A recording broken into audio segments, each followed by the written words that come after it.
up, guys, and welcome to Press Say Repeatedly. Just Thomas out here with Chris Gold. Hi, everybody. Welcome back to another thrilling, exciting episode. Justin, are you ready? I just ate so much food, and I'm kind of sick still, and I worked like an insane amount of hours last week. So yes, Chris, I am ready for this beautiful podcast.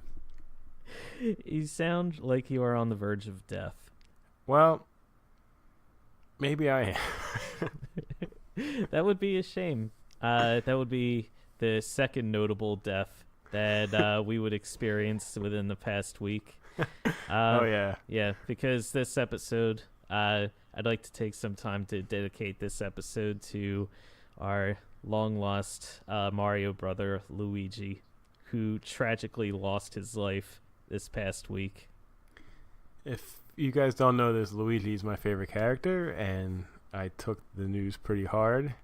I also don't like that his death was live streamed on YouTube for millions of people to see gruesomely over and over and over again. Just a quick correction. It wasn't just streamed on YouTube. It was also streamed on Twitch. It was streamed on Nintendo's website. It was streamed in a lot of different avenues. So it wasn't just YouTube. So you think it was like just a couple million? No. The audience to witness Luigi's death was much larger than that. Yeah, so if you guys maybe don't know what we're talking about, this past week there was a couple of really big game announcement videos that kind of showed some gameplay of two of the biggest upcoming games of the year this year, and we are going to spend the second half of the episode kind of just talking about both of them, what they showed, and actually, I'm already wrong because there was three big things. There was also QuakeCon that we'll get into and talk a little bit about that too. But the three big things are, of course, the Super Smash Bros. Direct, gameplay reveal of Red Dead Redemption 2, and Bethesda's QuakeCon. And yeah, Chris and I are going to be hitting you guys up with some info about that. Yeah, we'll just go into a little bit of detail about each game. QuakeCon, we're going to just briefly touch on a lot of the announcements that they kind of showed off there. Going to touch a little bit on Fallout 76 and maybe very lately on Doom Eternal. But yeah, we'll be getting to that a little bit later in the show. For right now, Justin, do you need to lie down? Do you need some medication? Do you need me to come over there and just make sure that you're okay, that you're alive? Well, I don't want to leave my listeners wondering what my stomach is full of right now, so I'll tell you. I just cooked it was like a stir fry, right? I made brown rice, and I made chicken and vegetables like onions and peppers and scallions and mushrooms. And I cooked it, stir fried it with like a honey. I put a lot of honey and cumin and paprika and sesame oil and a little bit of white wine vinegar and some dry roasted peanuts. Actually, I threw in there as well. And yeah, and you know, I kind of.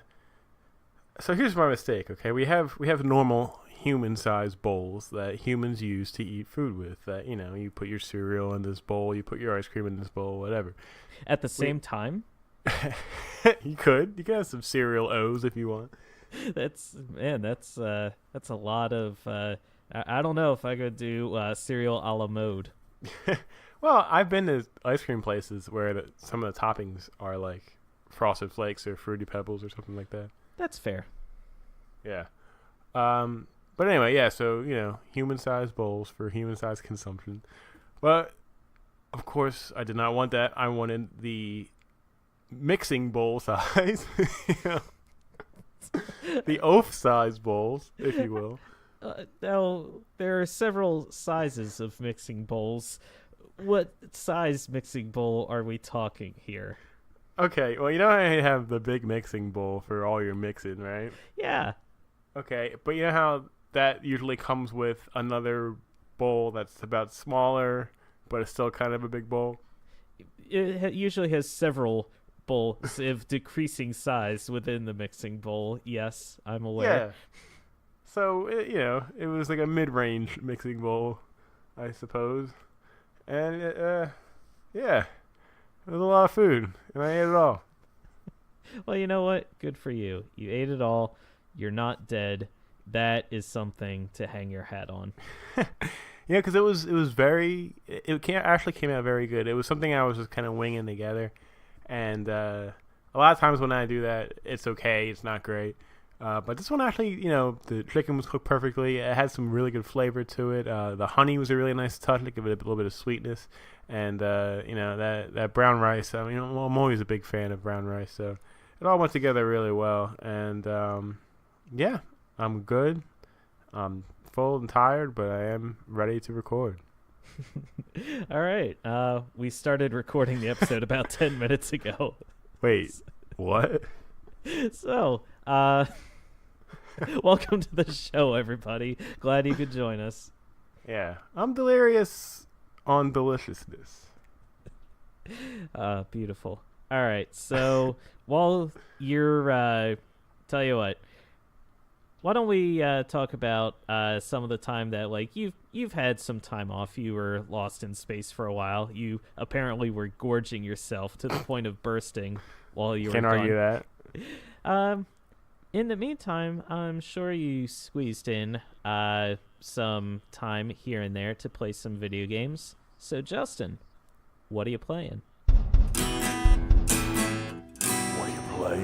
Yeah, so I wasn't on last week. So the week before, I was just playing some more No Man's Sky and just really kind of exploring and trying to build my base and try and get on with some of the missions, because you have to there's a certain amount of missions that they give you in the beginning, and I think they culminate with you getting the parts you need to get the warp drive assembled so you can travel to the next galaxy. And I've been trying to work through these, but every time I was having that same problem I always have with open world games where all right, I have this set goal, I'm going to accomplish this, I'm just going to go do it right now. And you take 2 steps, and then you see something like, oh, what's that over there? And then you just kind of go, and your ADD kicks in, and you immediately get sidetracked. Right. So that's what was happening. Oh, God. Take your time. This food is really doing a number. There's no rush. Yeah, just pace yourself. So that's what was happening to me. And, I just kept getting sidetracked by all the cool stuff that you can do, alternatively. I really wanted to get a new ship. And a few weeks ago, I think I talked about it on the pod that I did get a new ship, but there was a bug in the game that whenever I fired from my ship, I just took damage. Right, yes. I do remember that. So I was really hoping that I could that would get fixed in a patch. And I gotta say, to Hello Games' credit, the week after the launch, there was a patch almost every other night. I mean, they were spitting them out, and they were just fixing stuff left and right. It was really impressive. And I didn't play it at all this past week, but I'm pretty sure there was a bunch more that were going out. Oh, that's good. Yeah, so they did fix that issue, and when No Man's Sky first came out, 2 years ago, when I was playing it, you can buy spaceships from people that you meet in your journey, and the price of them was just, it was how much you really would think a spaceship would cost. It was 17 million units or whatever, and it was kind of hard to make money. It was a very slow going process. But they have some of the things that they changed in the game was they made it a little bit easier to make money, and you can sell a lot of stuff for more. There are these items called technology modules that you can dig up, and you can use them towards repairing stuff on your gun or creating new items, or you can just sell them. And blueprints. You use them for blueprints to give you the map to make new things. But you can just straight up sell them if you want, and each one sells for I think 60,000 units. Oh, okay. Yeah, and they're not that hard to find. They're a little bit labor intensive. You gotta like kind of scout the area of a planet and then go over to where they're buried and then dig them up. But each one that you dig up gives you, I think, around 2 or 3, technology modules. So that's 180,000 units right there. And before you know it, you got a pretty good chunk of change in your wallet. And when you go to spaceports in No Man's Sky or trading posts, different aliens in different ships just kind of fly in and out and land, and you can talk to them, you can buy things from them, you can sell things to them, or you can make an offer on their spaceship. And what's also new is before you just had to straight up buy their ship outright. Now, if you wanted to, it's like buying a car. You can trade in, trade up. You can give them your old ship, and the value of that ship will go towards the price of the new ship that you're buying, from the alien that you're buying from, and some of the ships are a little bit more affordable. So I found a really cool looking one for only about and it sounds crazy to say this, but only about 1 million units. And at the time, I think I had 1.8 million units, and I was like, wow. yeah, sure, what the heck, yeah. So it's not the prettiest looking ship. It's got an ass on it. It's got like a really big a thruster in the back that just shoots this huge blast of propulsion when you're flying, and it's definitely kind of unique looking. But I'm learning to love it. It's pretty cool. It's pretty neat to be flying around in something other than the default ship. Although don't get me wrong, the default ship is really cool. But yeah, so I got that cruising around, and yeah, just still getting distracted, still haven't completed this quest that I need to. Any crazy encounters? Any like wild things that happen just completely accidentally? Not so much for me yet. Zul was telling me a story though that you can buy frigates, and they're just these giant ships that can go out into different universes and explore and pick up things for you. And he was telling me that the one that he had gotten, he had sent out on an expedition, and while they're away, they send in transmissions to you, and the aliens transmitted to him. We found this like radioactive glowing orb thing, and we brought it on board the ship. And then the next transmission said, that orb thing that we found is starting to leak. And then the next transmission said, like, transmission cannot be read, ship was destroyed and exploded or something. Oh my god. And his frigate exploded and his crew was killed. That's a powerful story in just 3 short transmissions. Yeah, seriously. Yeah, it kind of tells you all you need to know. Like, they found a thing. I better take care of that. Then, the orb is leaking. That's a problem. I better take care of that. Then you check the next message. Yeah, the ship blew up. And you're like, well, I guess that problem took care of itself. Yeah. And he was just like, I just got 2 more frigates. And I'm like, do you not care that that your crew has just been murdered by like some radioactive orb? And he's just like, Yeah, it was insured. He could write it off. We didn't know that was even possible. Like, yeah, he was like, I had no idea that could even happen. And it almost gives you a little bit of a strategy of like, if you send your frigate out, hey, you might find some cool stuff. But also, they might die a horrible radioactive burning death and never come back. So I guess it's on you, right? Yeah, the insurance payout was worth more than the radioactive core plus what the frigate was cost combined. So you know what? Ultimately, it worked out. Why do you think he planted that radioactive core in the first place? Wow, some serious ulterior motives. Yeah, I wouldn't put it past Zool. He's a ferocious animal. Yeah, so that was No Man's Sky, and unfortunately, like I said earlier, last week was crazy. I was working so much, I barely had time to do anything. I almost didn't play anything at all, but I did make time of course, to play my indie arcade this week, and I gave that a really good shot. Put some really good time into that. So I'll talk about that later on. Yeah, we're not there yet. We're not there yet. Yeah, but yeah. So light week for me in terms of games, but yeah, that's it for now. So Chris, flipping it back on you, what are you playing? All right, so likewise, it was a pretty busy week for me last week.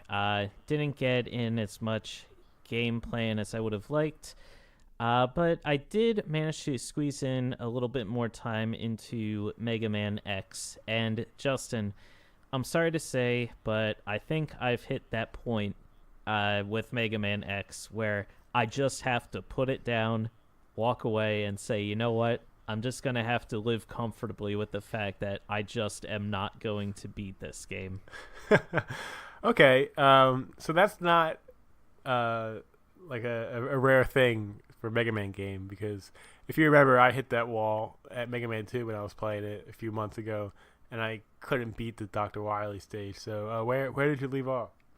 It was in the middle of, oh God, what's his name? It's the octopus. Hold on. I gotta look this up. This is driving me nuts. Flappy McEight Arms. Launch Octopus. That's it. Oh yeah. That's probably right.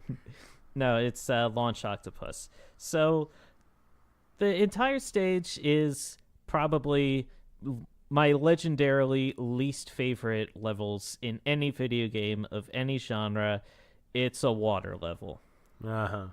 So it takes place almost entirely underwater. There's a couple sections where you're on land, but mostly it's water-based. And that was strike one for me with this stage. Now, I had... I'm going through the water level, and it really wasn't so bad because as you're jumping, when you're underwater, your jumps are, like, super high. Like, you can jump way high up underwater than you can on land. So I was like, okay. So I was kind of using that a little bit to my advantage. Now, I had been playing Launch Octopus's stage for several times in a row. Like, I played this level over and over again. And I was just not making any headway at all because there are two areas of the level, and they're kind of fairly early on, where there's these submarines that pop up out of the ground. Like, the screen stops scrolling, you can't move left or right at all. You have to defeat these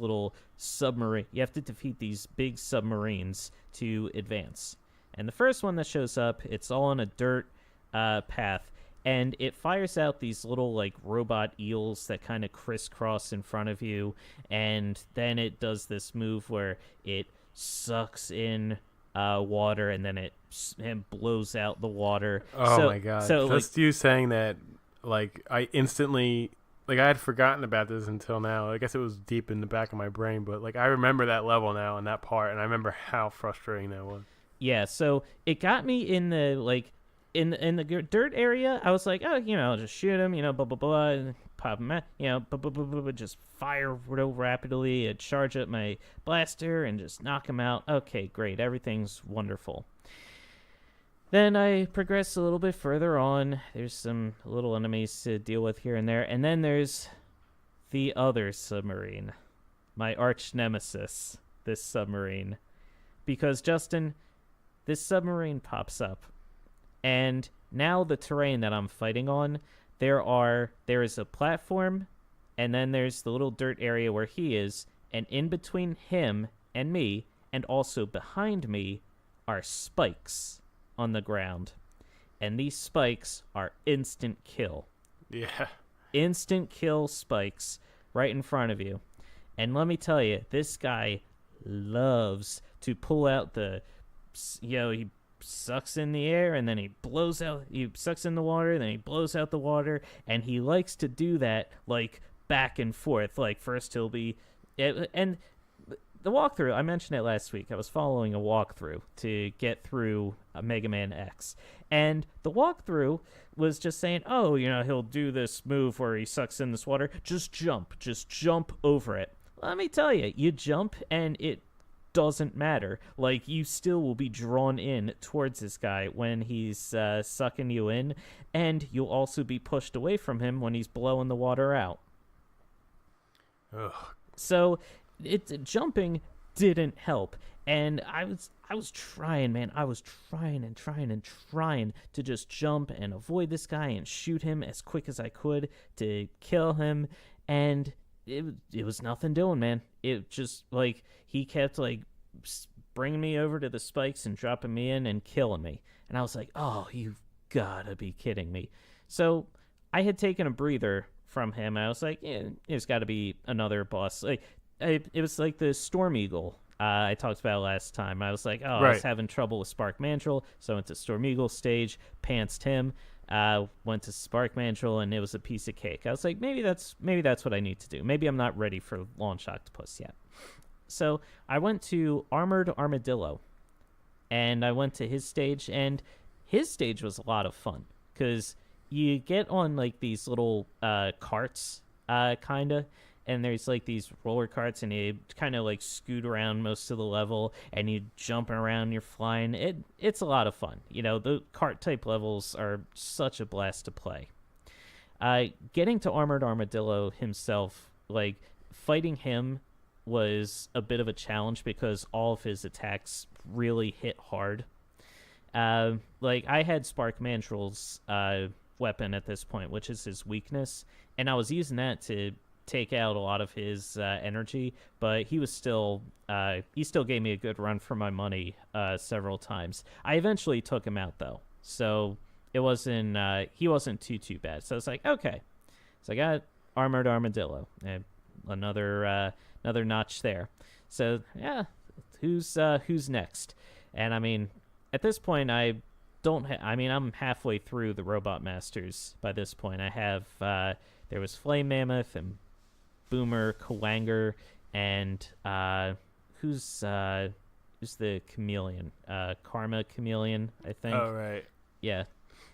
And Storm Eagle and Armadillo. Yep, Armored Armadillo. Yeah, I had taken them out, but there was also Launch Octopus that I had to deal with. So I was like, I can't ignore this. So I went back. I tried using different weapons. I tried shooting them. I tried nothing. Nothing was doing. And this is not Launch Octopus that I'm having the trouble with. It's this damn submarine that keeps pulling me into the spikes, dropping me in, and just instant killing me. Like, it was so frustrating. There were a couple points where I did get past him because just the random generator, the RNG of the boss fight, he didn't use the move as much. He just kept sending out those stupid little eel bots. And when he did that, then I had a chance and I was able to take him out. But then later on in the level, you get like all these different harder enemies. And by that point, my health is whittled down to nothing. And they just took me out easy. And the checkpoint of the level drops you right in front of the submarine boss again. So you have to fight him again to get to where you needed to be. So I'm fighting him. I'm dying. I'm screaming. And eventually I was like, you know what? I had a moment of zen. I was like, you know what? I don't need this. I don't need this right now. This is a lot of stress. This is a lot of anger over this stupid submarine boss. And I was like, I can't deal with this. I was like, you know what? I just have to punt and say, you know what? This just is not doing it for me.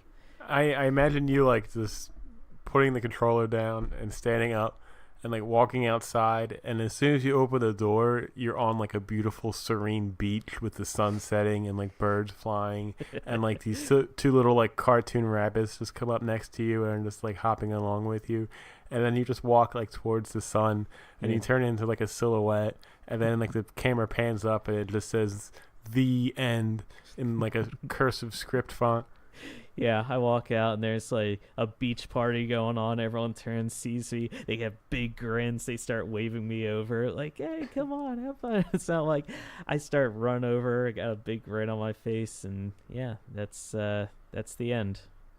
But yeah, no, uh, man, I mentioned it before, but the temptation to snap the switch over your knee when you get really mad is so powerful. It's really hard to resist that urge, because that's an expensive piece of machinery right there. Yeah. But yeah, I was feeling that with Mega Man X, and I was like, you know what? I'm done. That's the end of this. No more Mega Man X updates after this, because I gotta move on. Let me ask you a question. Did you play the entirety of Mega Man X in handheld mode? Yes. What if you play it on TV mode with the controllers and the grip, and maybe it would feel a little bit different that way? It's possible, but I don't know if it would make that much difference, honestly. Well, Because you're probably right. I'm just thinking that maybe with the bigger screen, you might be able to react a little bit faster, or like just maybe with the comfort level of a controller in your hand. Just trying something new. I mean, it could amount to nothing, but it's just an idea.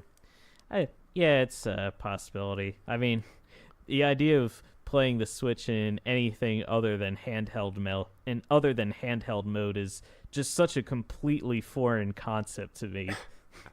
See, this is where we could have another PAR debate, but this is where we split, man. I love playing on my TV. Yeah, man, I'm 100% handheld. Like I pull that thing out and I hop in my bed and just start playing with it. Wow. That sounded a lot dirtier than I intended. Hey, this is perfect talk for episode 69. Yeah, that's true. This is. It's Forgot to episode mention that 69. earlier. Episode 69. Nice. Chris comes home, pops it out, hops on his bed, plays with it for a little while, Yep, and then he puts it in sleep mode and goes to bed. Yeah, when I'm done, I just put it away, clean the dust off of it, and Clean it with a microfiber cloth, blow into it a few times. oh my god, Oh, I could do this all night. I'm crying. Oh my right. god. Oh my god. Okay, so yeah. Put it in the sleep mode. All right. So, the other game I played, Justin. This game actually came out pretty recently on the Switch. It's actually been out since the beginning of this year on other platforms, but it just came out for the Switch, so I was like, yeah, I'll give it a try, especially because it is among the games that everyone was talking about this month, where everyone's been making a big deal about all of the quote-unquote Metroidvania games that are coming out in August. Let's see, you've got Chasm, you have this other indie game I hadn't heard of, La Mulana 2. I hadn't even heard of La Mulana 1, but I want to eventually pick that up. And the game that I grabbed, which is Iconoclasts. I picked up Iconoclasts. I had heard a lot of really great things about this game. People are like, oh, this game is wonderful. It could be it's Game of the Year caliber. People were singing this game's praises. So I was intrigued. I was like, all right, let me see what this is all about. Now, I didn't know anything about this game other than it was an action platformer, and it was called Iconoclasts. I boot the game up, and Justin, this game, it's a 2D artwork style game. It's all like pixel sprite work, and the sprite detail is just amazing in this game. Like, this is a beautiful, beautiful game. Like, the level of detail that goes into the character designs, the backgrounds, not even just how everything is drawn or animated, but like how everything is animated. Like, every character has lots of different models, so the animation is very smooth. It's bright and colorful. This is a game that just looks amazing. The fact that it's a sprite-based game, you think, oh, pixel graphics. The level of detail on display and the environments, the enemies, everything is just. I can't imagine how much time it took them to design and develop this game, but it is breathtakingly beautiful. Sometimes I'll just stop playing it for a while just to kind of look around a little. I'm looking at the screen grabs now. It reminds me of Celeste a little bit. Yeah, it reminds you of Celeste, but honestly, it's much more detailed and better. I think better looking than Celeste. Not to say that Celeste is a bad looking game, not by any stretch. It's just that the level of detail that you see in Iconoclasts is just incredible, especially for a sprite based game. It looks beautiful. It really is. So the actual gameplay itself, you are this girl, Robin, and the world you inhabit, it's sort of been taken over. It seems like none of this is explained right off the bat. You kind of discover the story as you play.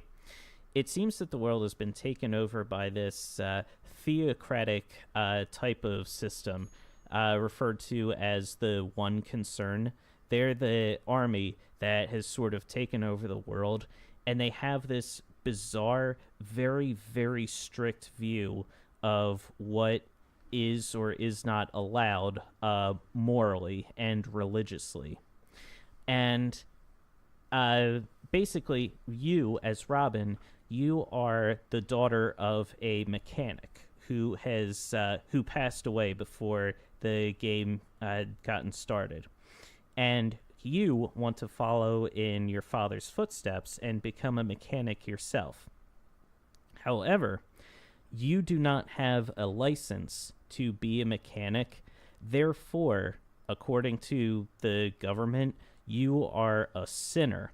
And if they discover that you are if you're a mechanic, if they discover you're practicing mechanic work without the license, then you'll be stricken by what's called the penance, where they will literally trap you inside your house, and then they will blow your house up with you in it, and that's your divine punishment from the All-Mother. Jeez. And it's little discrepancies like that, not having your paperwork in order, where you're not licensed to practice the job that you want to do. They will punish you very severely.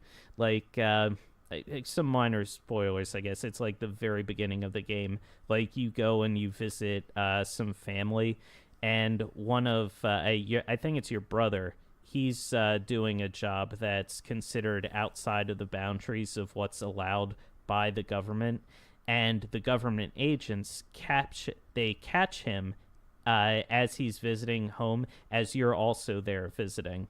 So the government arrests you, takes you out of the house, and then they perform the penance right there, and they just kind of blow up the house as you're watching. And it's the game kind of has there's certainly a lightheartedness to it. The music, the soundtrack to the game can be both very mellow. It can be fun and jaunty. The soundtrack is very appropriate depending on what the mood of the scene is. So it does a great job of helping establish how you are supposed to handle the scenes that you're watching. And the characters are really well designed, not just from a visual perspective, but from the writing perspective also. And they're really good at expressing their emotions, not just in this is how I feel, but in real complex ways.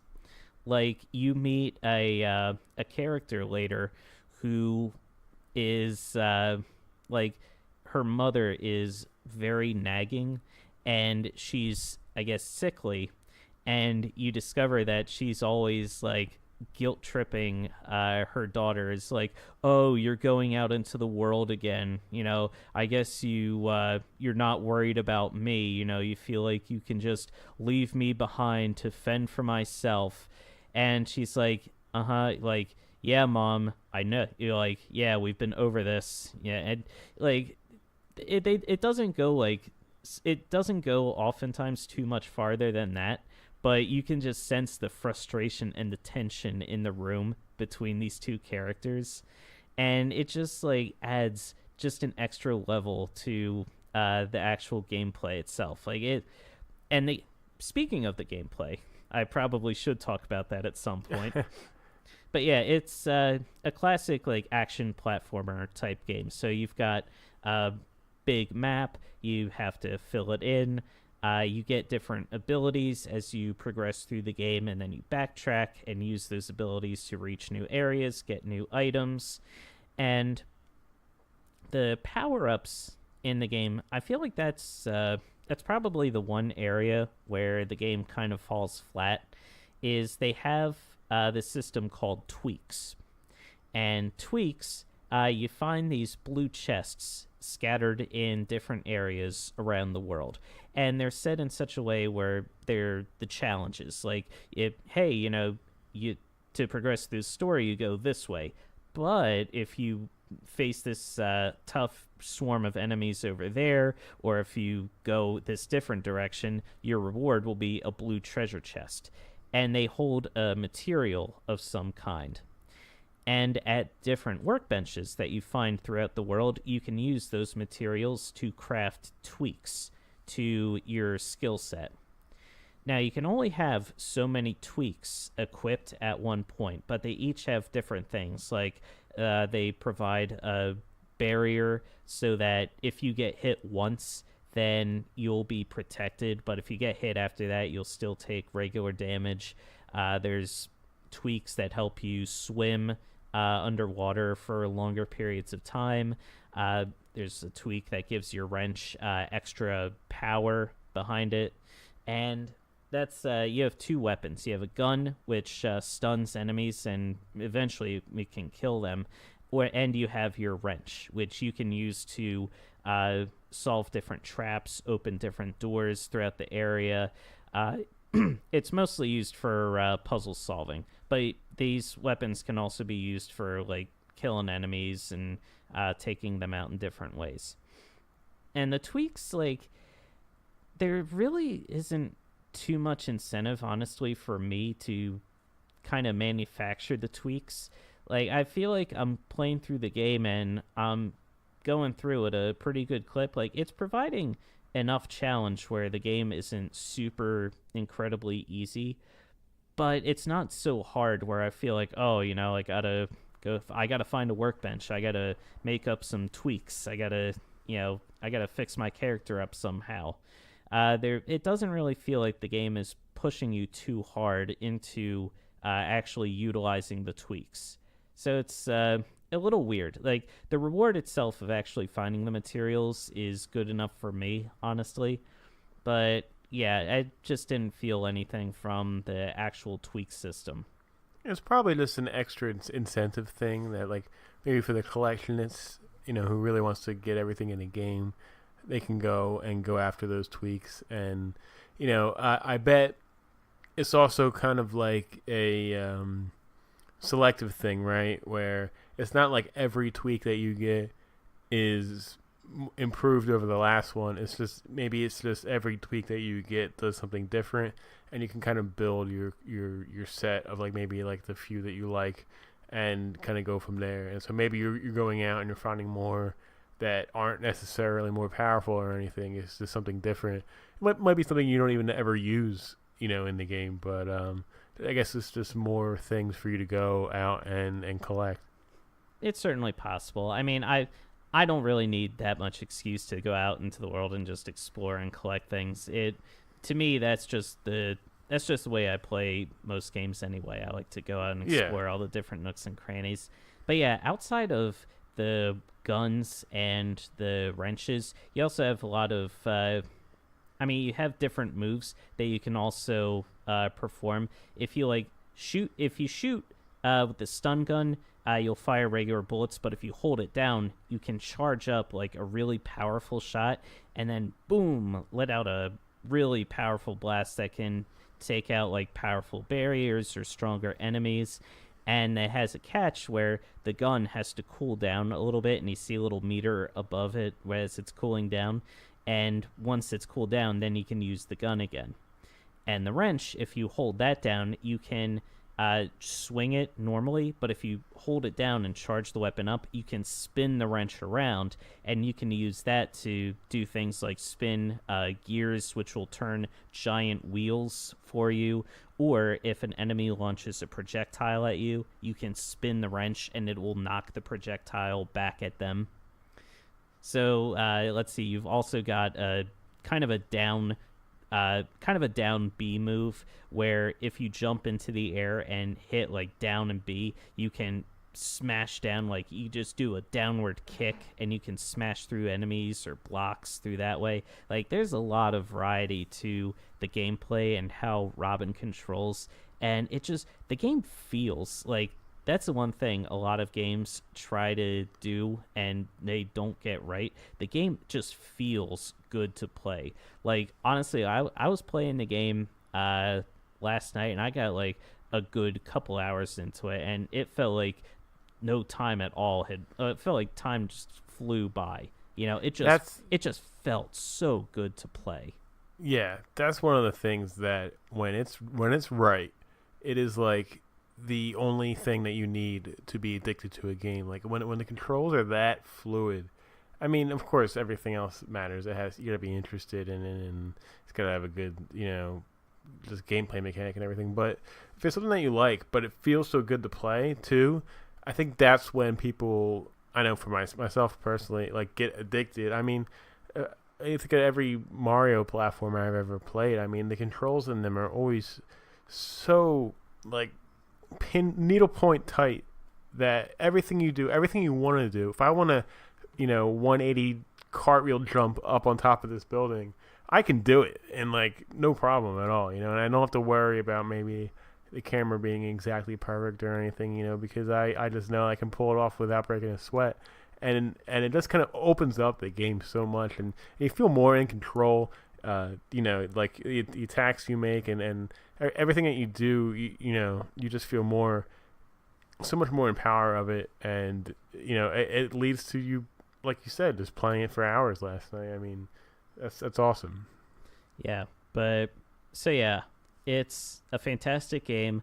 Honestly, like it's up there for me personally now on my personal game of the year list. So I'm taking notes. I'm getting ready for end of the year. But yeah, Iconoclasts is definitely one that I recommend to anyone out there who's interested in the classic Metroidvania type of games. And honestly, even if you're not, it's just such a fantastic game.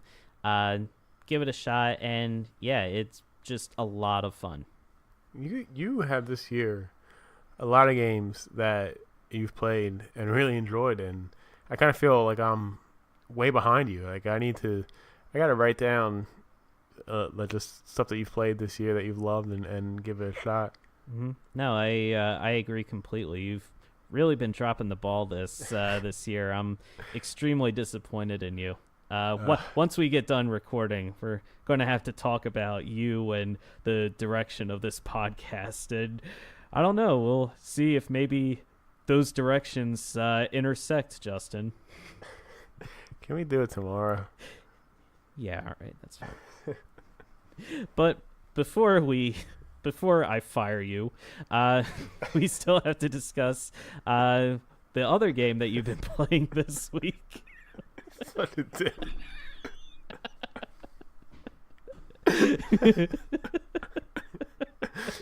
I can't. Why would I continue? Like if you said that. Yeah, because you're under contract. You're not under contract. None of us are under contract. No. Oh my god. But no, in all seriousness, you're not going anywhere. But you are going into our next segment, which is, of course, the Indie Arcade. Indie Arcade. That was a nice save of a transition. Thank you. Yeah, if anything, I'm getting fired long before you are. So, if you remember, a couple weeks ago, I had given Justin the extremely manly seeming game, Chicken Assassin Reloaded, to play as his Indie Arcade title. I had seen the trailer for it. I was blown away by how crazy it looked. Justin, why don't you tell us all about it? All right, yeah. So if you also remember, when Chris assigned me Chicken Assassin Reloaded, we were kind of commenting on how, as amazing as the this testosterone heavy the trailer was, we could not really make a safe bet as to whether this game was going to be awesome or just a bucket of Kentucky Fried shit. I like that description. Yeah, and I was excited. I was really excited to see, what was in store for me with Chicken Assassin Reloaded. But before I played it, so you had mentioned that it was on Steam, but it was also available on the Nintendo Switch, and of course I was like, yeah, play on the Switch, that'd be great. I can, just play it whenever. And I looked it up on the eShop, and it was $7.99 on the Nintendo Switch, and it's $4.99 on Steam. I did point out that it was cheaper on Steam. You did, but this brings up another problem. This isn't the first time. There are so many indie games, and even AAA games too, that are they have this Switch tax where they just cost more on the Switch, and no one seems to really be making a big deal out of it. They're just kind of like, oh, it is what it is or whatever. But I don't know. I don't get that. How could this be that the same game that's been around, it's being ported from one console to another. It's the same price on Steam and Xbox and PS4, but it's a couple dollars more on a Switch. I don't understand that at all. Yeah, it's a curious problem. Not a lot of people are really addressing it, at least not as far as I've seen. But yeah, you're right. Especially they're the same games. It's all that's different is you're getting it on one platform versus the other. But that shouldn't come with such a hefty markup. Yeah, and they can't just say, "Oh, it's more difficult to develop for the Switch." That's ridiculous because every system is different to develop for. If you go back to the last console generation or any one before it, when games were being ported around, there was never a different price for one console experience.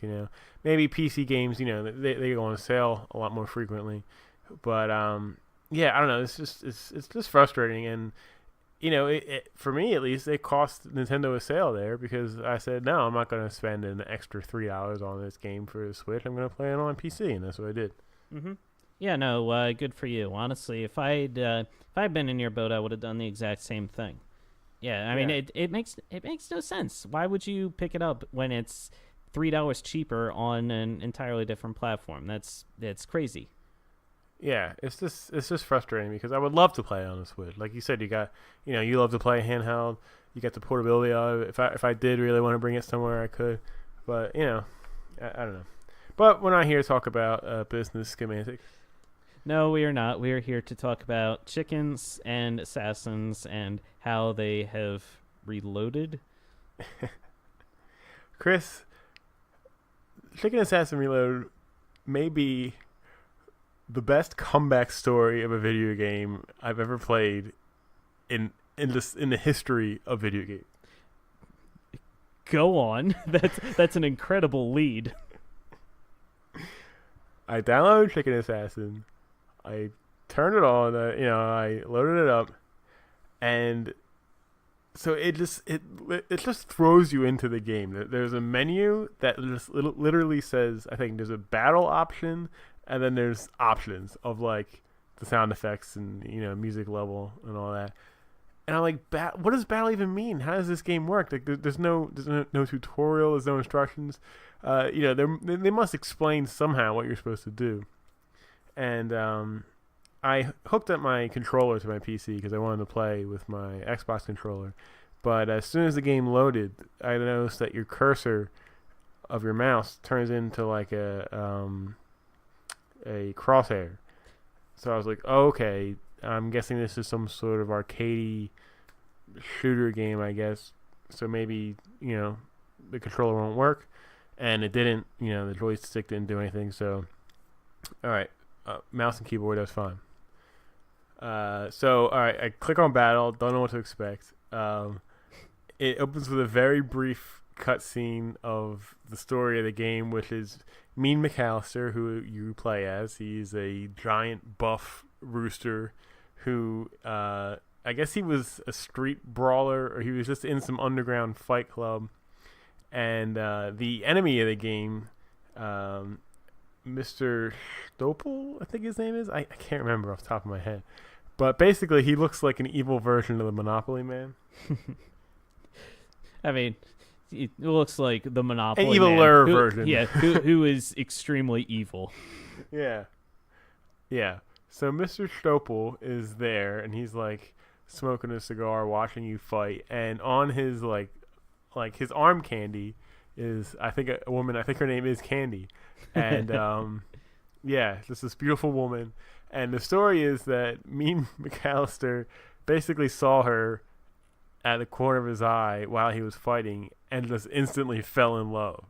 So he's fighting these guys in this fight club thing and basically just trying to steal, in essence, Mean McAllister is the bad guy because, Candy is already with Mr. Stopel, but, I looked it up. His name is Spritzel. Okay, that was nowhere near right, but Mr. Spritzel. So take it however you want it. But anyway, back to the game. So, all right, I figured after this cutscene, it'll tell me how to play the game. That did not happen. It threw me right into the first round battle of this fight club. I have no clue what I'm doing. I have no idea what the button combos are, if there even are like combos or anything. And it's just me, McAllister, in the middle, and these two like goon guys come up to my left and right. And I notice that if I click on the crosshair on an enemy, it's just basically me, McAllister, punches them, and they take some damage. And so it's kind of like those old school beat 'em ups on like the NES and Super Nintendo. Okay. But you're not moving. You stay in the middle of the screen, and you can pick who you want to attack just by hovering your mouse over him, and you just punch them, and then they get knocked out. And when you clear, a wave, another wave starts, and it goes all the way up to wave 20. I think each level is like 20 waves. And so the game starts. I'm like, I don't know what I'm doing. I figure out, basically, you got to click on these guys to punch them. I'm doing like no damage to these guys. And they walk up to me and basically kill me in like 3 hits. And it was like back to the main menu. And I was like, wow, this game sucks. I was furious. I couldn't believe it. It was just so... I was like instantly getting ready to go on Steam's page and just get a refund. Like immediately. And I was like, all right, let me just stick it out a little bit more, just so I can have a little bit more to talk about. Maybe I'll see some other things that suck that I can talk about, during the pod. So as I start playing, I start leveling up, and I start getting a little bit stronger, and I start making it a little bit farther in the waves. And then I started to notice how the game works, because at the end, every time you die, it's kind of like at the end of Monster Hunter, where you kind of pick up, there's like items for you to take if you want, and you can put them in your inventory. Okay. And also you collect these little blue souls that are like your currency. And the more souls you collect, the more currency you have, the more things you can buy. And the things that you buy include like equipment and just new skills for me and McAllister, new weapons. So I started to notice that there's a lot of like RPG elements to this game, and it was way more in depth than it looked. Because some of the initial turnoffs was a lot of the icons that they used on the UI were like these blown up pixelated icons that like weren't the right resolution and like looked like crap. And as someone who does graphic design, that kind of really bothers me immediately. And like seeing that, this made me think, oh, this game's gonna suck terribly. But yeah, no, I started to realize like, oh no, there's a lot to this. There's some like strategy here and stuff. And as I said, I started leveling up. I started getting stronger. I started unlocking new weapons that made me stronger. There is armor that you can wear. There's four main stats that you can increase of attack power, your hit points, your defense, and your critical hit percentage. And as I started this, getting stronger, I was just started flying through these waves, and I'm clicking. You click so much. There's even there are these awards, achievements basically called Rooster Tails, where like, oh, you killed 10 guys, you unlock a Rooster Tail, and that reward is like 100 souls that you can use to buy equipment or something. Oh, okay. Yeah. And so you're constantly unlocking more Rooster Tails as you're leveling up and stuff. You're making more souls. You're buying more things. And this is really great progression system that's super addicting because every time you play, you go a little bit farther. And you start to see, I was starting to learn how the game worked and trying to learn like what weapons did better. Like, I don't know if I mentioned this before, but you can also unlock different things for me McAllister to wear, different like costumes, and some of them are really goofy. Like you can wear like a kimono that looks like what Ryu wears in Street Fighter, or like a trucker hat, or like big nerdy glasses or whatever. Can you have like combinations of this? Yes, you can. You can combine them any way you want. That's awesome. Like I think at one point I was wearing a black suit with like a paper bag over my head and like a bandana over my mouth or something. And at first I thought they were just aesthetic things, but then I realized that each article of clothing increased your stats a little bit, whether the attack, the HP, the defense, or the critical. So you could run with a different build. Like I was like, oh, you know what? When my critical percentage is high, I noticed I was killing enemies a lot faster because I had a better chance to do more damage. So I would, equip me McAllister with like all the clothing that boosted the critical up the highest, and then I would go again for another run, and I made it a little bit farther this time. But also on this run, I leveled up, which means I'm going to be stronger.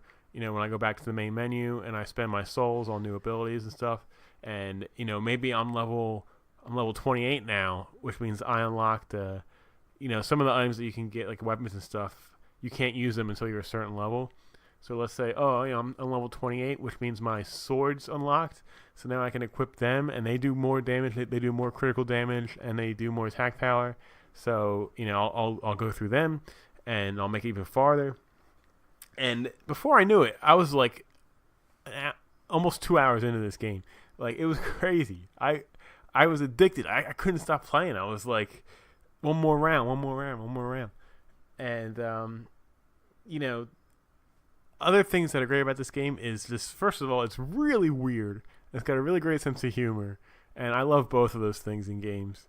And the character designs, like the people that you fight, are just so goofy looking, just really strange things. Like one of the enemies is called an internet troll, and it's just like a big orange nasty looking troll coming at you.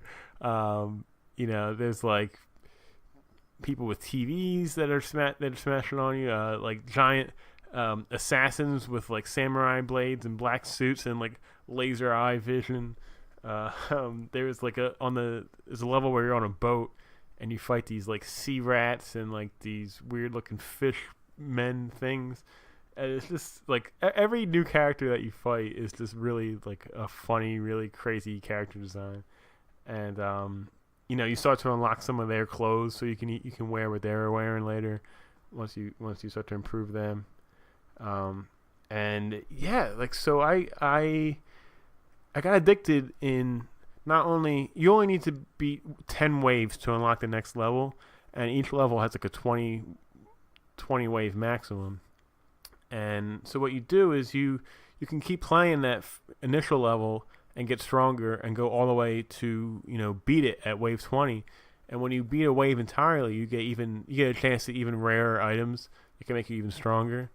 And the thing is, you're not getting as much experience, so it takes longer to level up. Whereas if you go into a new level, you're going to get your ass kicked pretty early on because the guys are stronger, but you get way more experience, so you're leveling up faster, and eventually you'll get stronger, and you'll kind of repeat the process into the next level and keep going. And man, like it's so much fun. Like I can't really explain it. I don't know. You've done a pretty good job of explaining it so far. Yeah. So the only control is your left mouse click.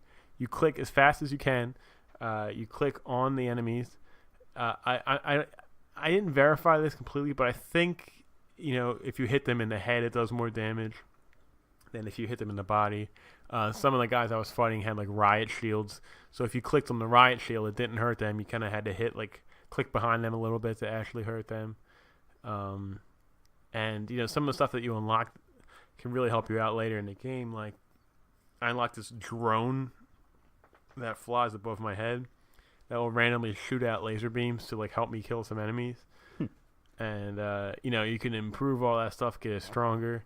And I think the game goes all the way up to level 100, and I'm only level 28 I think right now or something. So I mean there's a lot to it. And each of the cutscenes before a level is like it's like a really funny looking image of something really dramatic.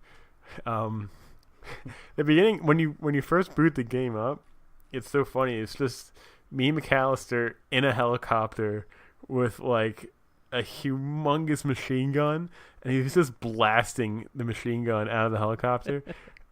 And the game is not like that at all. Like you're always on foot and you're always fighting with. You can get some guns, but most of it is like hand-to-hand combat, and which is nothing like helicopter related, at least so far. It might come later, I don't know.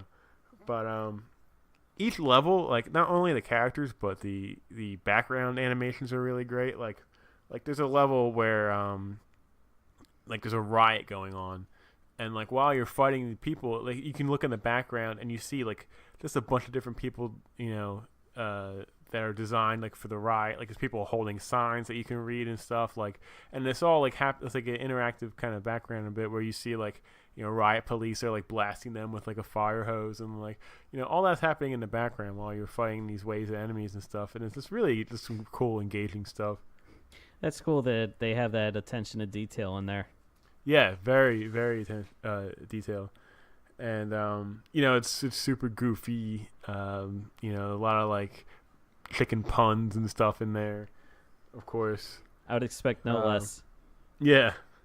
And it's got a really cool like arcadey feel to it, and it's pretty unique, man. I definitely have not played anything like that before. And yeah, a complete 180, man. I went from like my butt clenched with rage about how bad this game was to like not wanting to turn it off and just playing for 2 hours straight.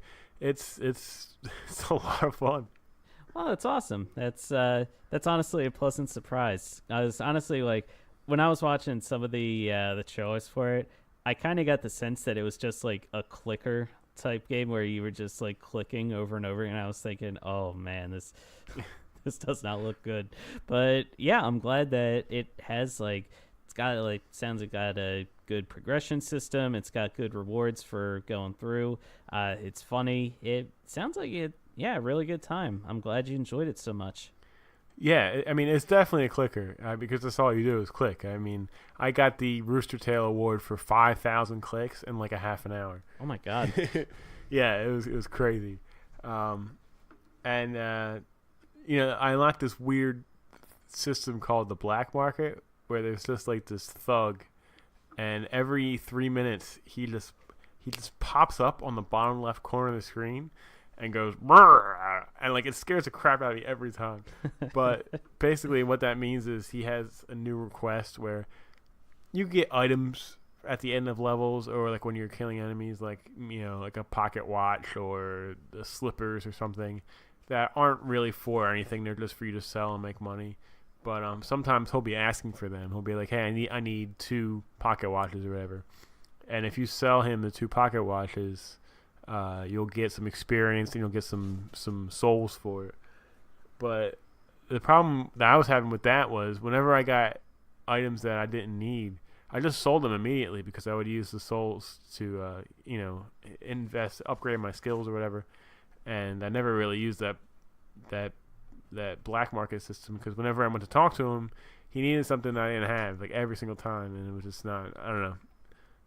You kind of have to hold on to things and hope maybe that's what he wants to buy from you, and it just takes up too much inventory space to do that. Yeah, I can kind of understand that. And yeah, I mean, look, if you want a crazy, crazy game that's actually really fun and it's a good time sink, Chicken Assassin Reloaded. I have no idea how it will work on the Switch. I guess you just gotta tap the screen, and that sounds horrible. I cannot imagine doing that with maybe you just your fingers. Maybe you just have to hit a button over and over again. Maybe but I mean, maybe it's the A button. Maybe you have to press A repeatedly, Justin. That would be great. The problem is you have to swap back and forth because there's guys coming to your left and to your right, and you got to be really quick about moving your cursor back and forth. And doing that with a joystick I just don't think it's fast enough. Like I feel like this game needs to be played with a mouse, and playing on the Switch, I don't know. Well, I guess we will never know. Unless you want to spend an extra 50%. Ugh. All right, Justin. So yes, that was it for Chicken Assassin Reloaded. So what do you got for me? All right, Chris. Here's the thing. Oh boy, I hate when you start off like that. Chicken Assassin Reloaded. We were not sure whether or not it would be a good game or a bad game. This game I'm about to give you, I would put money on. I would put a lot of money on that this is going to be a bad game. Oh boy. Oh boy. The good news is that this game is on a special promotion on Steam. That's rarely good news. Well, here's the thing. This game is hot off the presses. It just released at the end of July 30th. Oh, jeez. And you have until August 19th to pick up on this special promotion where the game is 40% off, and you can pick it up for only $5.99. Okay. This game is called Tale of Palmy. It is Tale, as in like, a story, tale of Palmy, Palmi. So like the palm of your hand with an I at the end of it. Right. Okay, now listen up.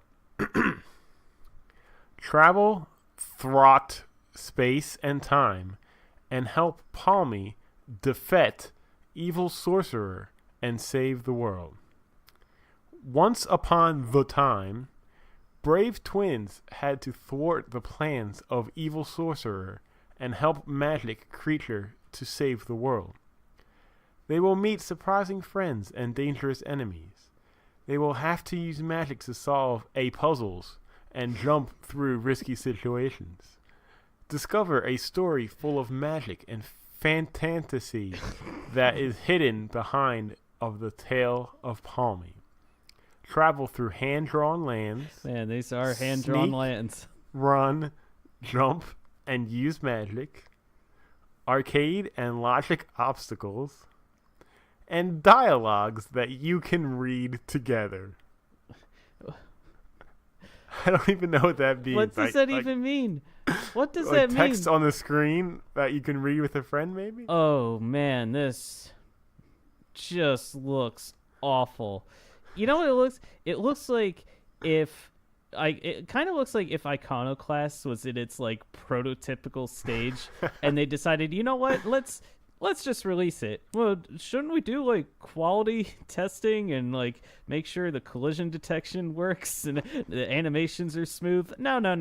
Yeah, like the game's fine as is.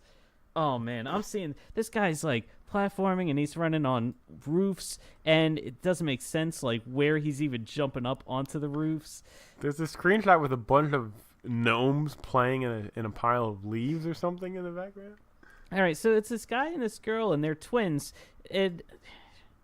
Okay, there was like an ending screenshot that shows the two of them like sitting by a tree together. Their faces look the same, but other than that, they are very different in appearance. Like the girl has like long red hair and a ponytail, and the guy's just some guy.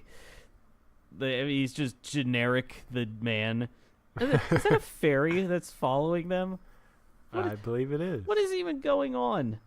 Oh man, this. And you, Yes. you know, you know, I have that turnaround where I could switch this back on you, but I do. I just earned it. I didn't think that you would use it so early, so I took a gamble. And you're right. You're right. I'm not gonna use it. I will soldier forth. I will. Oh. You know, God. I gotta say, some of the animations in No, the backgrounds, no. they don't look too bad. No, it looks bad. It looks terrible. Oh man, it just, I'm watching this. I'm getting exhausted watching these characters running. I can't imagine what actually controlling them and making them go from left to right feels like. The frame rate is like 2.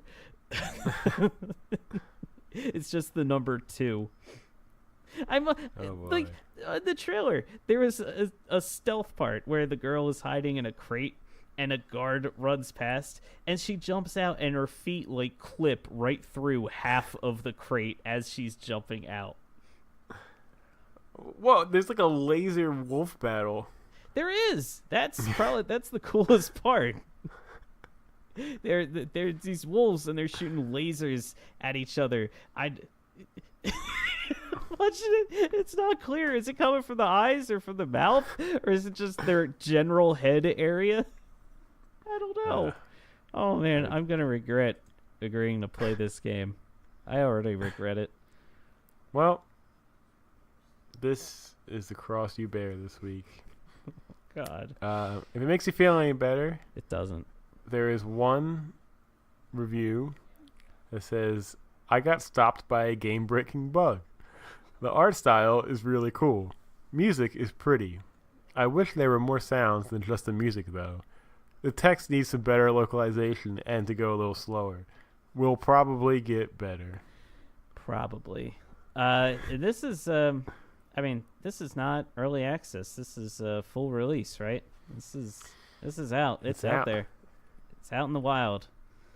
It's out, and it's your responsibility. Cool. Great. I'm so thrilled to have this responsibility. Tale of Palmy. Hooray. Hip, hip, hooray for me. Oh, man. Now I'm really, really committed to giving you that game that I'm giving you next week, Justin. Don't you? Hey, I'm willing to take it. You just wait. All right. With that being said, why don't we take a quick break? And when we come back, we will discuss some pretty big announcements for some pretty big upcoming games later in the year. Sounds like a plan to me.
Welcome back to Press A repeatedly. Justin Tomaso here with Chris Gold. And Chris, there was some pretty huge announcements made this week. Yes, there were. It was one of those weeks where a lot of times video game news can be a little slow, especially on games, what's actually been released out there. But yeah, some weeks can be very heavy, and a lot of the heavy hitters decided to just kind of swing a baseball bat in our faces all at the same time this week. All right, full disclosure. You just said swinging a baseball bat in our faces. I have on the Yankees-Mets game right now, and there was just a monster home run hit by the Mets, like right before you said swing the bat. Oh man, as a devoted diehard Phillies fan, that tears my heart in two, because on the one hand I'm like, man, the Mets hit a home run, but on the other hand, hey, it came against the Yankees, so what do I root for in that situation, Justin? Yes. What do I want to happen? Yeah, I know, it's hard, but sorry, I have derailed this train. Please go back to what you were saying. Right. So, the big announcements that we had this week, of course, Nintendo had their Direct where they addressed more details about the upcoming Super Smash Bros. Ultimate. Rockstar had a gameplay reveal trailer for their upcoming mega hit. We all know it's going to be an absolute mega hit, Red Dead Redemption 2. And, of course, this past weekend was QuakeCon, Bethesda's own individual convention for fans of Bethesda and their types of games. And they released a little information about a couple of hotly anticipated titles, Fallout 76 and Doom Eternal. So those last two we're just going to touch very briefly on. We'll probably focus more on the first two. So, Justin, why don't we just kick right off with the one that probably we're kind of most interested in as Nintendo fans, Super Smash Bros. Ultimate. Yeah, absolutely. So, of course, we talked about earlier how Luigi was brutally murdered. This is a very true fact. The Direct led off with an awesome-looking render of, like, Luigi going through this creepy mansion, and it made me want like a new like high def Luigi's Mansion so bad. This thing looks gorgeous. If you haven't seen it, of course, please check all this stuff out later.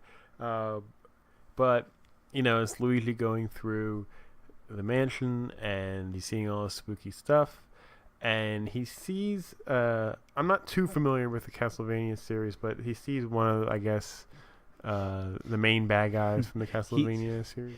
He sees death. He sees death. Remember during the Quiz Time Supreme, I asked which of those characters death does not appear in? Oh, yeah.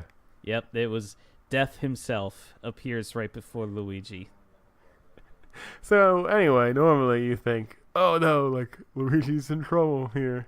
But no, he was in some serious trouble, because Death just didn't hesitate, swung his scythe and just like cut the soul out of Luigi in like one of the most brutal things you'll ever see in like any kind of video game cutscene. And you just literally see like Luigi's soul leave his body and like go up into the air, and then the corpse of Luigi just slump to the floor. What I loved most about that video too is that like that wasn't like, oh, it was just like a real quick blink and you miss it type thing. No, he rears his scythe back. Luigi is shaking so bad, like you see his eyes roll into his head, like he literally is just about to pass out from absolute fear, and then Death brings his scythe down, and it's like real super slow-mo. You see him carve his scythe right across Luigi's chest. Luigi's going flying, and his soul is literally being ripped out of his corpse, as you so aptly put it. And it's just all in super slow-mo, so you're not missing anything. Like, yep, you're seeing Luigi getting carved like a Christmas ham right in front of you. Yeah, It was a brutal scene, but I watched that on Twitch, and I was following along on Twitter, and my feed just blew up as soon as that happened. People were like, "Oh my god, Luigi's dead." yeah. It was tragic. But a mysterious cloaked figure comes in to save the day, and of course, as anybody could guess, it was indeed Simon Belmont.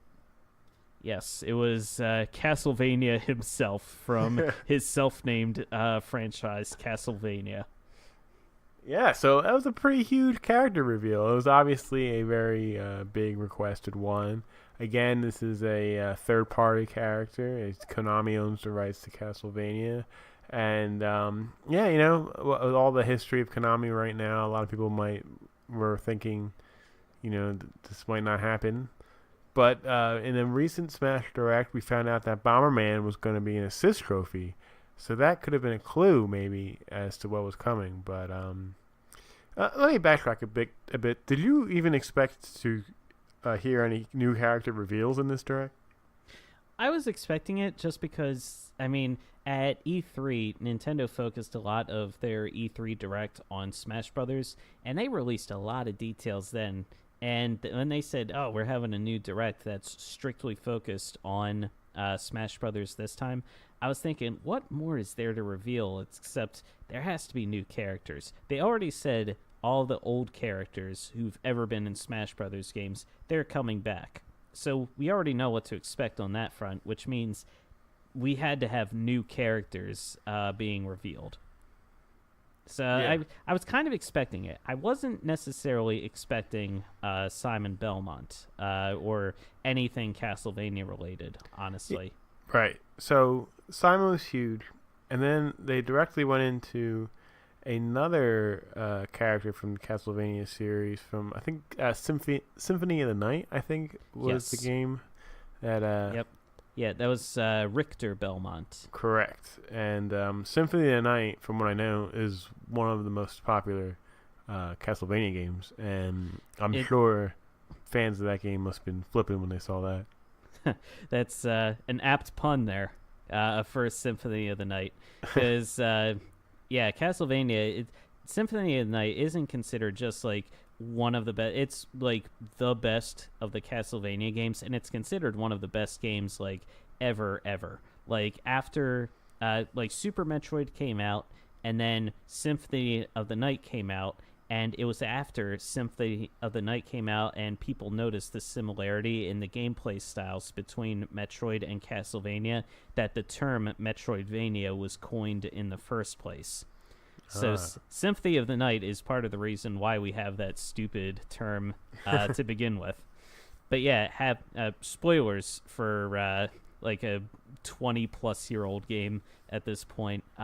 Halfway through Symphony of the Night, when you get to what you think is the end, you can actually flip the castle upside down, and you can go through the entire game all over again, but this time everything has been flipped. So you go through the entire game, but it's like playing a whole different game.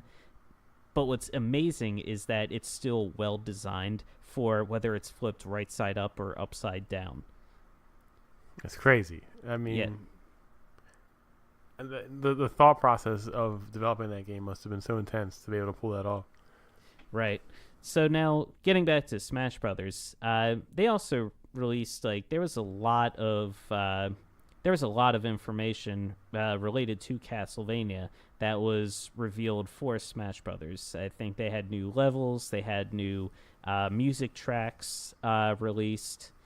Let me see. I think there were some assist trophies. I think Dracula himself will actually appear in one of the Castlevania-themed levels. And Algard, the son of Dracula. Yes. So that's very exciting.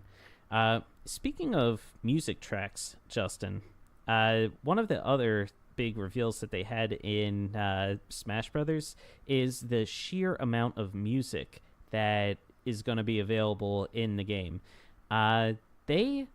According to Sakurai, there's going to be over 800 music tracks available in this game. 800 tracks. Yeah, which, if you really think about it, that's an absurd number. Since so much so that they even focused on using the Switch as an MP3 player in the trailer. Yeah, trying to come after Spotify and their market. Because pretty much you can create your own playlists of Smash Brothers tunes, and you can play those with you as you're going wherever it is you're going. I loved in the trailer when they were showing the one lady, she like plugged in her headphones and she plugged them into her Switch, and she very gingerly placed her Switch in her handbag and just walked along, hey, gonna listen to some music. I mean, a lot of people are kind of making fun of that. Like, she was handling the Switch way more delicately than I guess a lot of people handle it in situations like that. Yeah. But yeah, that was a cool, unexpected thing. There was a lot of little things announced in this direct that were kind of neat. And we could just run through them briefly. We don't want to, right, have this go too long. But so as you said, there was a ton of music tracks that are going to be in the game by a myriad of composers. The new there's a larger number of levels, of course, to play. Right. And there's over 100 different levels, which can each be converted into a couple different forms themselves. Like, I think they have a Final Destination level, they have the Omega versions. So with those conversions, they can actually have over 300 different levels that you can compete in. Yeah, so basically you can pick one level and then pick a secondary level for the level to morph into during a battle, and it can be any combination of two levels that you want. And yeah, I mean, that's a really unexpected thing, that something that you didn't know you kind of wanted until you saw it, right? It's like, hey, you know what? Hey, that's kind of cool. Yeah, they also are having a training mode where if you're like really into the competitive aspect, or it feels like they're really leaning into the esports aspect with this game, where you can actually train and see like your enemy characters are on an arc where as you hit them at different percentage levels, so you can see how far they're going and at what trajectory. Like, it's really, really in-depth stuff. Yeah, very true. They showed off a lot of new assist trophies, a lot of new items in the game. They showed off that the classic single-player mode is going to be back, which is great. There was a mode in the Direct that was blurred out that they said they aren't ready to talk about yet. And that's just leading to a whole ton of speculation as to what kind of mode that could be. Some people think it's going to be like a story mode. Some people think it's the return of the subspace emissary mode. I'm thinking story mode. That's what I'm leaning towards. Yeah, it's it's kind of cool. I guess that might be a whole nother Direct of whatever that mode's going to be. Chris, you had mentioned this earlier, and I definitely agree. I mean, look, we are very excited for this new Smash game. It's going to be a lot of fun, but we're also getting kind of sick of seeing all this Smash stuff, and really wish there was something else that Nintendo could kind of showcase this year. But they're just straight up putting all their eggs in one basket, and of course the game's going to sell well. It's a huge, huge franchise, but just in the longevity terms of the Switch and just this year in general, it's just kind of. It just feels a very weak year compared to how successful and great last year was for the Switch.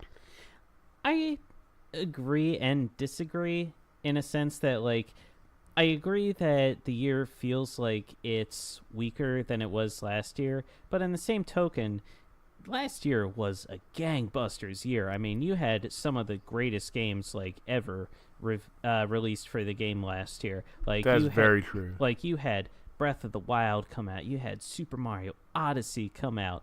I mean, you had all sorts of other games come out too that really supported the system. Like, you had Splatoon 2 come out. You had what else? Not really helping my argument there, but you know what I mean. Last year, they had a ton of games, and this year, like, I feel like they have a lot of other like like under the radar type releases that aren't gonna like make headlines or move units, but still really help the system maintain its strength. Like this year, you had a lot of really solid indie releases come out.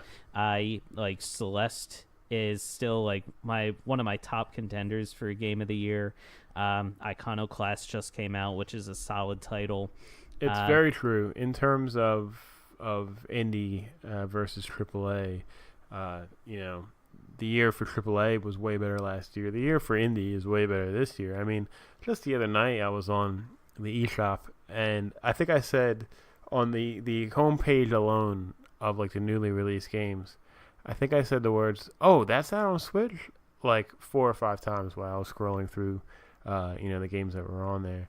And every week there's so many games that there's probably stuff that's been released on Switch that I don't even know about because it's just constantly getting refreshed with new games. And unfortunately, the filtering system on the eShop isn't too great right now. So it's kind of hard to tell actually what is on the system. But I mean, there's just a plethora of content out there. Yeah, that's the one thing that they have to work on. They have to really focus on working on the curation of the eShop and just making the system more user-friendly. I know they're gearing up for this big new launch of the online service, so they've got a lot coming up this year that they're focusing on. So would I like to hear more than Smash this year? Absolutely, but for what we've got from Smash, it's really a lot of good content, and there's a lot of other really great games on the Switch that can keep us occupied in the meantime. Yep. So let me see. Then Nintendo capped everything off with the reveal of one of their most requested characters? ? The reveal, of course, of King K. Rool from the Donkey Kong series, who was one of the most requested characters. Yeah. For years and years, people have been asking for him to be in a Smash Brothers game, and I've always wondered why, and now he's actually in the game. So hooray for everyone who was really into that. I had this thought in my head of just like a million different like people, like Twitter accounts, whatever, just going like, King K. Rool, we want King K. Rool. And then this video comes out, and they see this really awesome cutscene with like King K. Rool and Donkey Kong and Diddy and everything. And then like it's over, and they're like, guys, did we really want King K. Rool in this game? I don't know, man. A lot of people are hyped. I mean, I'm glad he's there. I never felt strongly one way or the other towards King K. Rool, but it's just good. You and me both. I'm just glad to see him again. It's just somebody that I thought was just going to be gone forever. I guess they got the rights to him back from Rare. I mean, King K. Rool was not in any of the post-Rare developed Donkey Kong games, so maybe there was some talk there to get him back. Maybe Rare was just happy to do it. Xbox has worked with Nintendo before on some things, so I don't know. And with each of these weird character introductions into the Smash Bros. Universe, I keep like every single one. It's like, hey, like anything's possible, right? Like, I mean, when we first saw Ryu come, I was like, okay, that's crazy. I mean, well, I guess you can go back before that to Solid Snake, and then Sonic the Hedgehog. Like, wow, these guys, Sonic's not even Pac-Man. Pac-Man. And Smash Bros. Was becoming less of a Nintendo All-Stars and becoming more of a video game All-Stars. And, like, nothing is off the table. I mean, Cloud from Final Fantasy VII, a game that was never even released on a Nintendo platform ever. And, Ridley was just one that people wanted so bad, and I just thought would never happen. And now you got King K. Rool. Like, it's crazy. And it really gives me hope for Geno. I used to think Geno was just such a joke, and was just like, hey, yeah, that would be great, but come on, like, let's face it, that's just ridiculous. There's no way. There's no way. There's no way. There's a way now. It could very well have. There's absolutely a way. I can't deny it. We need Gino, and of course we need special boy, one and only Waluigi. Yeah. I mean, the best part to me about this announcement about King K. Rool and about Ridley of this year is that it just goes to show that the developers are listening to the fans and what they want, and they are putting that into the game. And, as a fan, I think that is such an important thing. They'd be like, hey, my contribution kind of matters here, like they are listening to what we want, and they're working to make it happen to, please us, basically. And it's really interesting, because I'm sure if the developers were just in a room making a game, if somebody said King K. Rool, they would have thrown the guy off the team. Throwing him off the roof. Yeah. So, yeah, King K. Rool is a playable character. Also released in the video was Chrom from Fire Emblem Awakening, which was another big wanted character. And it was, maybe not by you, but it was a big wanted character for a lot of fans. I mean, I guess, like, every time, like, this Smash Directs, like, are like, oh, here are Fire Emblem characters. That's always, like, I love the Fire Emblem games, but it's like, oh, here's Fire Emblem content. And then I'm always like, oh, that's my cue to, like, take a break, or, like, check something else, or, like, get a drink, or, just kind of, like, take a break. Because I'm like, because, I mean, all the Fire Emblem characters, forgive me, all just kind of blend together. Like, they don't really seem all that different from one another. See, I can say that about pretty much everybody except for, Fire Emblem Awakening was one of my favorite games. Like, I mean, I was just in love when I was playing that game, and so Chrom was just a really integral part of that story, and you really just kind of, he's the leader of the crew, and you just really kind of like that character. So, for me, seeing him announced in the game, I of course is really cool. But I also see what you're saying, that a lot of the Fire Emblem characters are the same. They play the same. Chrom is going to be a quote unquote echo character, which is basically a clone. So he's going to have a lot of the same move sets as the other Fire Emblem characters. So, I'm glad he's there, I guess, but it doesn't thrill me too much. And same goes for the other announcement of Dark Samus. That one I was like, eh. I don't care about dark characters, especially like Dark Pit. That was, like, in my opinion, the worst Super Smash Brothers character announcement ever. I don't really care about Pit to begin with, but a clone dark version of Pit was just an absolute, like, joke to me. Any Kid Icarus fans, go ahead and write your angry emails. We will not read them. Yeah. Print them out and put them right in the trash. No, we will read them. So two more clone characters, and the option to display every character, even alternate costume change characters, as their own icon. Like, for example, you could put the Daisy colors of Peach as her own character square on the character select screen, to just make it look like there's a little bit more characters. And I thought that was pretty cool. Yep. Let me see. So that was everything with Smash. Now, Justin, let's head down to the Old West. Let's talk a little bit about what we saw from Red Dead Redemption 2. Now, up to this point, we had seen a lot of really beautiful cinematic trailers for what the game was actually going to look like. The type of setting that we were going to be, got introduced to the main playable character of the game, and just the kind of the setting of the game. But we didn't get any idea of how the game would actually play, or what it is we would actually be doing, until this past week. Yeah, so we were at a point where we were hearing nothing about Red Dead Redemption 2, and it was making me actually nervous because the game is supposed to release at the end of October. Here we are in the middle of August, and we basically had no idea how the game was going to work, how gameplay was going to work, where it was going to take place exactly in the timeline. Just nothing. There was an absolute zero presence from Rockstar at E3, where a lot of people have expected to see some stuff on the game. And, I don't know about you, but I was sweating bullets because I was getting ready to hear it's going to get delayed again. I just didn't really understand why, Rockstar was playing their hand so close to their chest. But, very refreshing.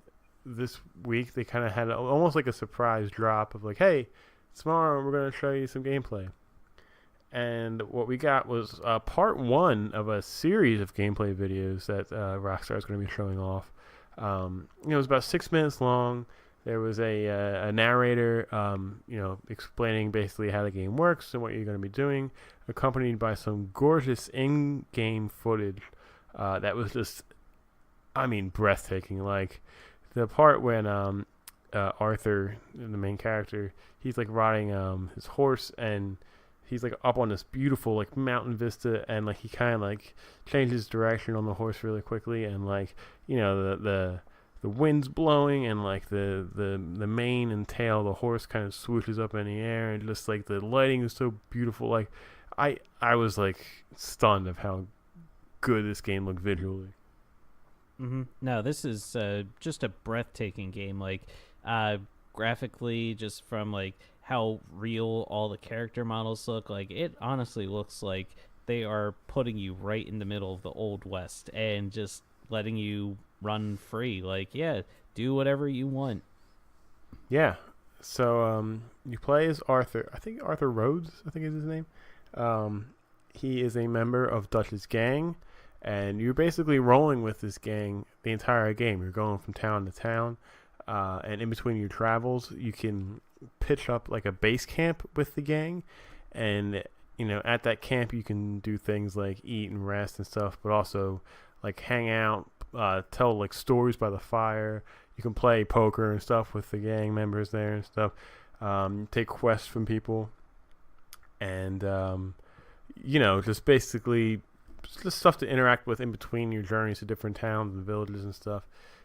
They showed off a lot of the different areas that you'll be in. Like there's a desert biome area, and like thick jungles, and just big grasslands and beautiful mountain ranges, and just the environmental graphics look incredible.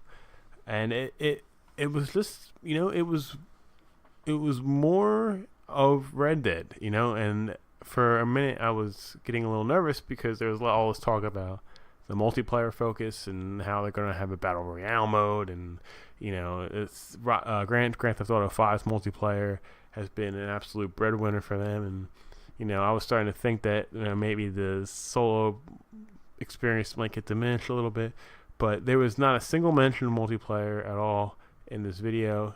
It was all about the single player story. You saw some really cool cutscenes during it. They explained that the combat system is much improved from the original game, but the Deadeye feature is still there and looks just as good. The goal of this thing was to really burst up the hype, and yeah, my hype is like overflowing right now. I cannot wait for this game to come out. Yeah, no, seeing what is available gameplay wise from the game now has got me much more excited for what is available. I love the open-ended nature, not just of the like what you can do in the game, but just like what the characters can do. Like you have the ability to be a hero, or you can be a more villainous character. I loved seeing an example of such a situation where you have a guy who's hanging by his fingertips off of a cliff, and Arthur, and I looked his name up, it's Arthur Morgan. He's hanging, he's like just kind of like pacing back and forth above the guy, and you can tell he's thinking, am I going to kick this guy off, or am I going to help him up, or am I just going to leave him there to kind of struggle on his own? And that feels like that should be pretty fun to play as. I'm really excited that I know there was a lot of talk earlier this year about how games were kind of shying away from the single player aspect and they were going more towards like a mass multiplayer type of model like you see in Destiny 2 or you see upcoming in Anthem.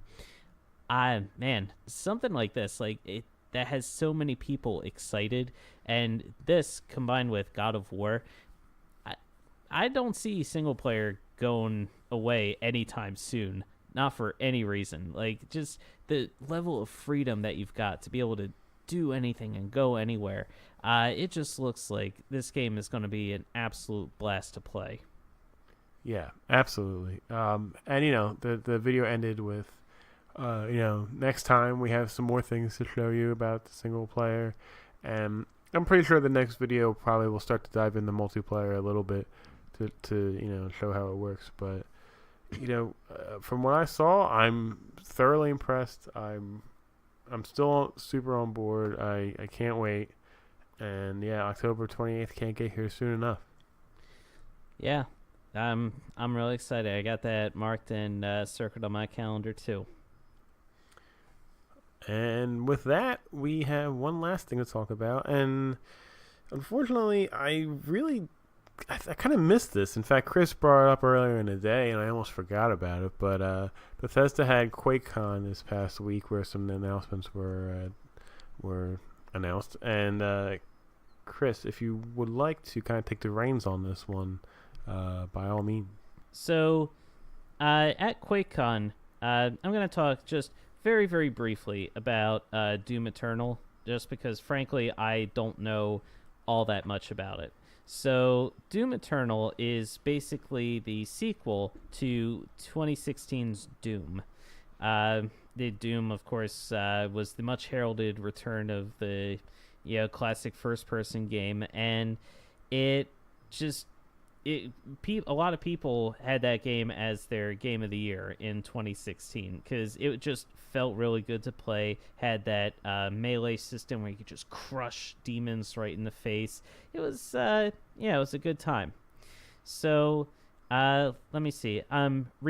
Right now I'm honestly just kind of reading off of GameSpot right now. Yeah, go for it. So they the biggest new addition, it looks like, is an invasion mode where other players can jump into your single-player campaign as demons, basically forming hunting parties to take you out.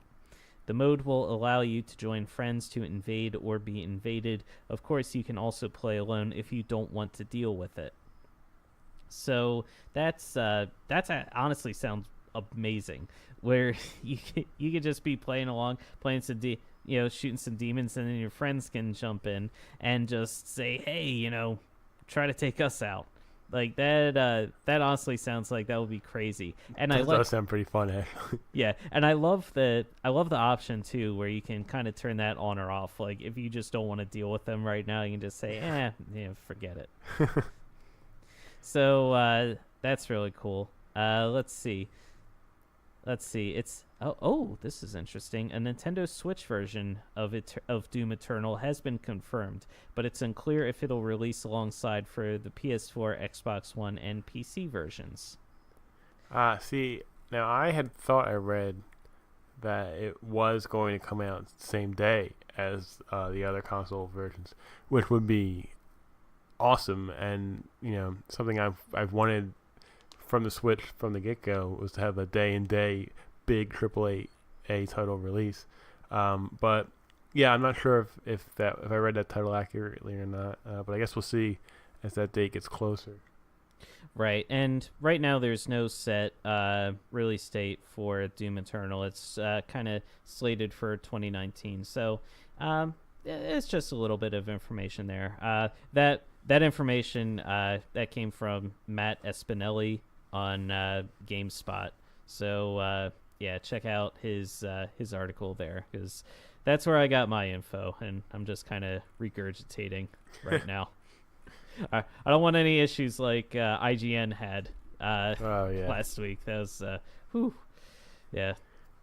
that's all right. A topic for another time. But yeah, So the other big news that we got from QuakeCon, this one I know a little bit more about offhand, is Fallout 76. So they released a little extra detail about Fallout 76 and how the multiplayer aspect is going to work. And again, you're going to have the option where you can play the game solo, or you can play on on server where other players can join your server and play with you. And they have a really unique way, Justin, of dealing with potential griefers in the game. So I know that when they first announced this, you, me, and everyone else, we were very concerned, like, what's going to happen with people who are just going to come in and they're just going to try to kill you and ruin your gameplay experience. Yeah, that's not going to be a lot of fun. So what they're doing is they actually have their AI programmed where if you're just a random player and you come across another player character, and if you shoot them, your shots are not going to do a lot of damage so long as that character doesn't return fire to you.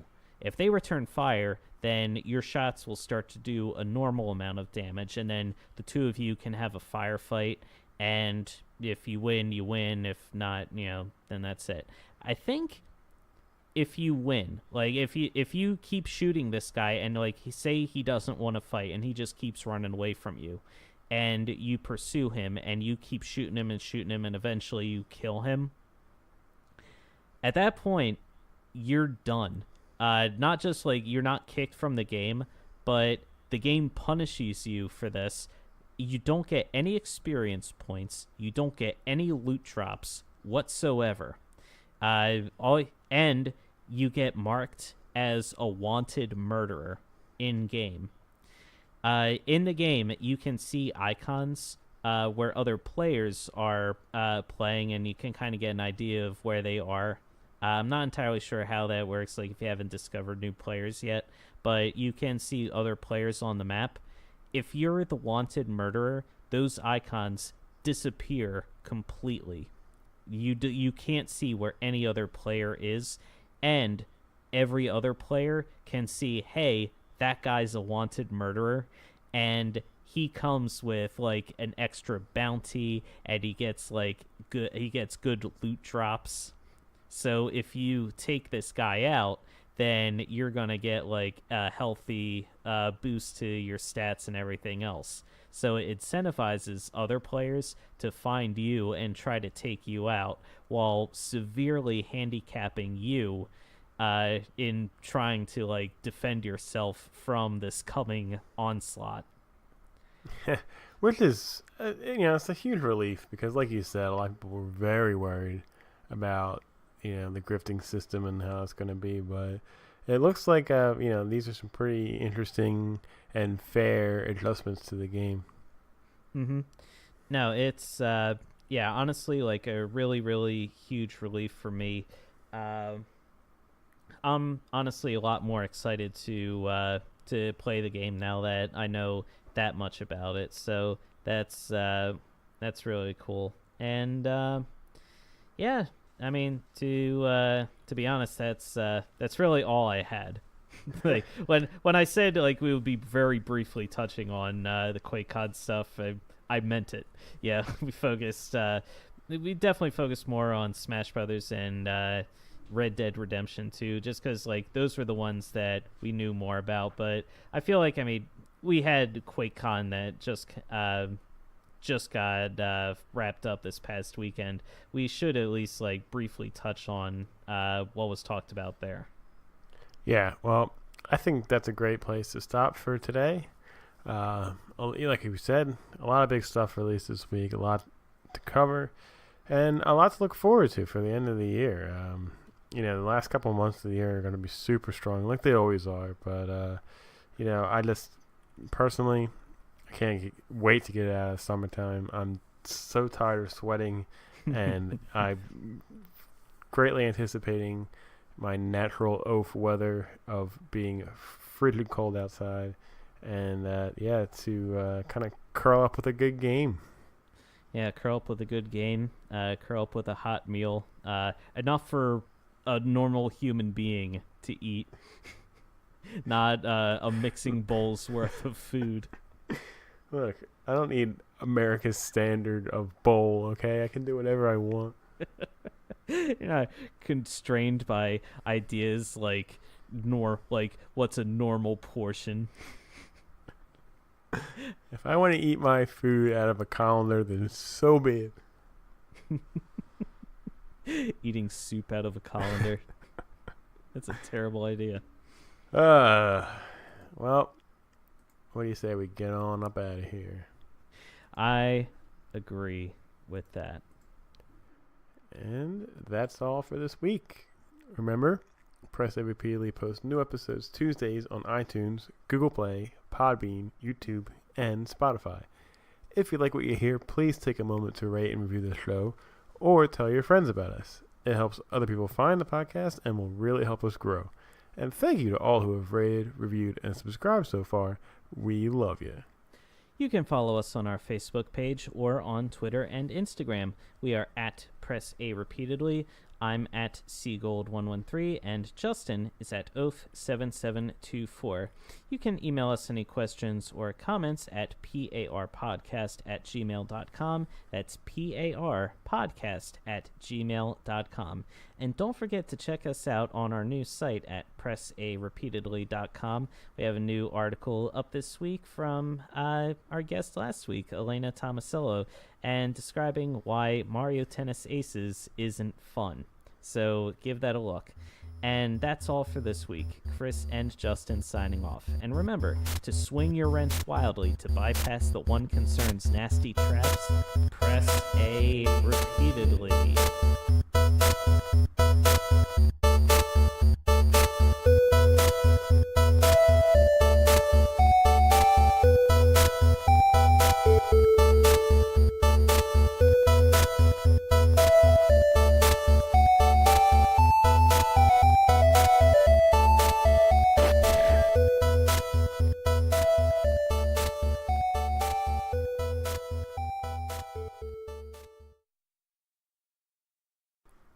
That game sounds awesome.